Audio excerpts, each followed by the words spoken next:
What's going on, everybody? It's your boy C-Zar, and we are talking about Pyth Network today. Hit that like button, you guys. Subscribe if you want to see more content like this, and let's get into it. We're talking about Pyth because we're in the midst of a massive pump. We're up 41% this week. It is the 28th day of August. We got about 6 hours, 47 minutes left in the day. 51%, 52% now, and climbing on the daily time frame here. What an absolutely massive eruption in price that we have here. $1 billion market cap with $774 million in volume.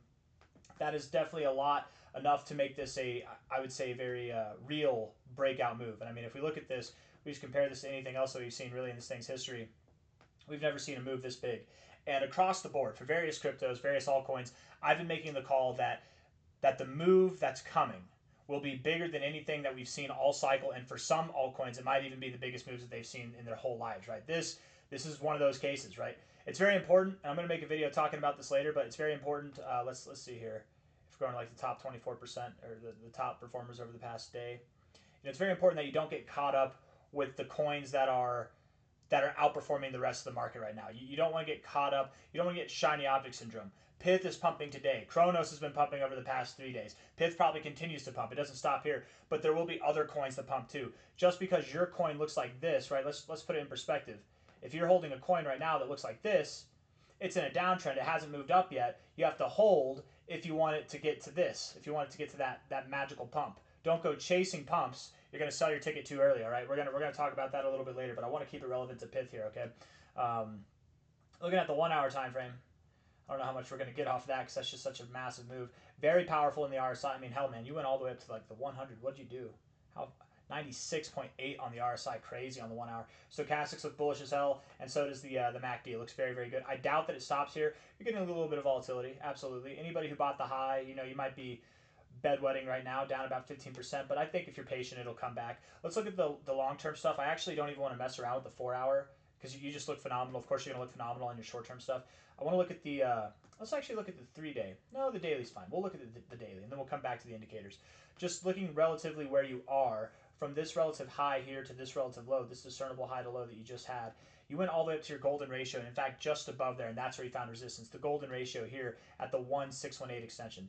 If you sold that, you wouldn't have hit the high perfectly, but anywhere above there, you would have really killed it, and even at that level itself or anywhere near that level, you would have killed it. That area typically does promote resistance, and I wouldn't be surprised with such a powerful move if we came all the way back down to the 1,272. Now, it's possible. Now, financial advice, not a financial advisor. It's also possible to come down to this 100 to the golden ratio area, 100%, 618%, right? That's what that is there of this move. So something in that area. With this kind of a movement, I wouldn't expect that we go down to 15.4 cents to 14.2 cents, but that is a fairly common area. With this kind of move, I really would expect you hold support the 1,272, and if you wick below there, it's really not that big of a deal. With that being said, Pyth, I had it pulled up, but we don't have it pulled up now. That's okay. Pyth is about a $1 billion market cap coin. The rules aren't that rigid for coins that are of a lower caliber, but whenever you have a high market cap like that, the rules are pretty rigid. They don't really flex. So I would think that you do hold 17 cents at the 1,272 as support, and then you can probably continue to move up, okay? That would be my expectation. Again, the 4 hour time frame, we look at this here, you're just getting started. I don't think that this is a one-off. I think that this is the beginning, right? This is the commencement of more to come for Pyth. After all, we look at this on a weekly time frame here. You've been in a massive downtrend, really ever since you got listed on Binance and a bunch of different exchanges, right? You've got some upside to go, some massive upside to go. And I don't think that it stops here. But again, maybe just a little bit lower. You're at 17.5 cents now. Bounce at that 17-cent area. If you go below 17 cents, it's not the end of the world. You'll find support somewhere around 15.5 cents to 13.3 cents at the lowest, and I doubt that you go that low. I would think 15.5 to 14.2 cents would hold if 17 cents doesn't hold, okay? But I'm looking at death in the face here and saying we're probably going to bounce right off of that area and then continue higher. I want to look at another fib area that's standing out to me. Let me just take this, or another, maybe I should say a fluctuation point, key area from this high to this low here. So going higher, being that you've hit the 1,618, I want to delete this real quick. Being that you've hit the 1,618 on this fib, the next step would be that you hit the 1,886 to the 2,618, okay? That's the next area, and to me, that actually makes the most sense for where you'd stop, right? It's going to be somewhere between here, the 2,618, to the 1,886, and hell, let's even give a little bit of a range. Let's put a circle here because I don't want to put a line up there. Let's just show that it's a little bit different, right? A circle right here encapsulating this orange range, what I call the money zone. We might go all the way up there with powerful moves. Sometimes you do go up there. So we'll just leave that there.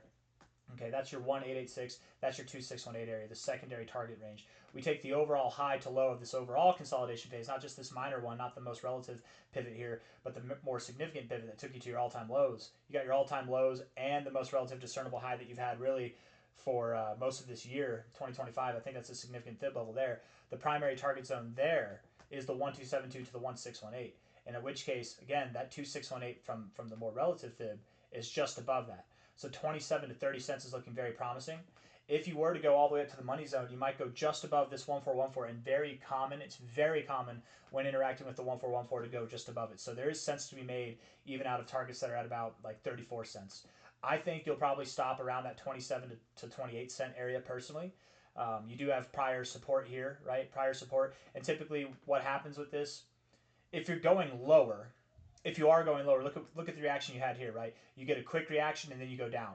If you're going higher, you'll break the barrier a little bit. You won't blast all the way through this.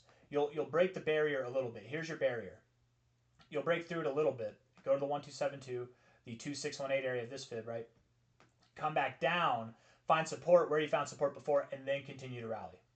So ultimately what I'm getting at here is Pyth, I believe here at 17.6 cents now, 17 cents will be your low, if not at the lowest, like 14.2 cents, right? Or maybe 13.3 cents, but I doubt you go below there. You might not even get to 17 cents. You really could be rallying.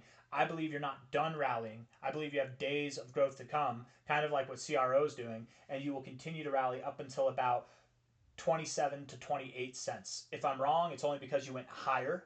And the highest that I would give you, maybe by the end of this month, if not sometime in like the first week of September, would be about 34 cents, okay? But somewhere in that area, somewhere in this zone, you'll find turbulence. You'll probably come back down, find support roughly at the area that you're finding resistance at now, at this area that you found resistance before, the area that you found support before, and then you will continue to rally. Now with all this overlaid, I want to take the Mac Daddy fib itself, the all-time high to the all-time low, and just see if this makes sense with anything that we're doing here, okay? Let's see. Come on now. So high, all-time high to low, that's a very significant fib there. Typically, when you do, and I'm going to delete, I want to leave this. I know what I'm looking at. You know what? I'll delete this and then we'll come back, okay? I'll delete it all and then we'll come back to that.